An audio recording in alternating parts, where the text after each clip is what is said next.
we are working on a digital intervention for Syrian refugees that you can access via the internet or via iOS or Android devices.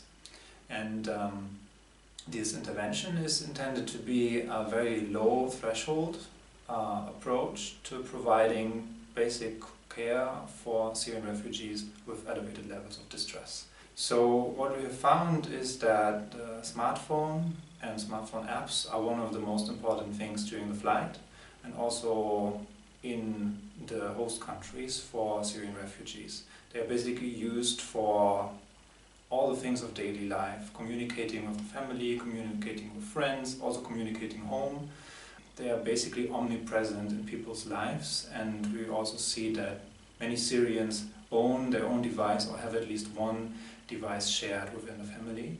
That means that having a digital intervention allows us to reach a large proportion of the Syrian population on devices that they use on a daily basis anyways already. There's an intervention developed by the WHO, and that is called Step by Step.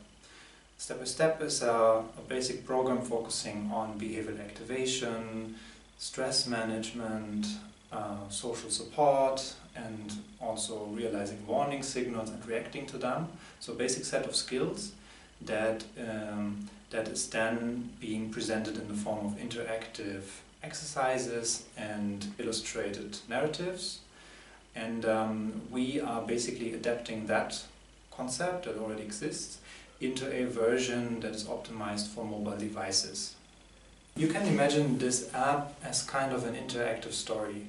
You have a protagonist and there's also a certain level of customizability, so you can choose whether you prefer to have a female or male protagonist, and you can also choose several types of clothing to choose a protagonist that's kind of similar to yourself as the user.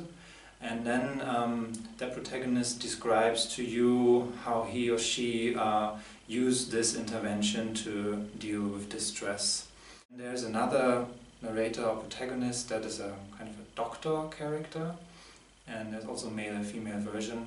And that doctor is presenting psychoeducative information. And then it's in modules, so you start a session or module, you go through some educative content, and then it introduces an interactive exercise to you. For example, a breathing exercise for relaxation, and then the app allows you to practice that. It also has a planner or a calendar that allows you to plan when in your daily routine you want to make time for these exercises.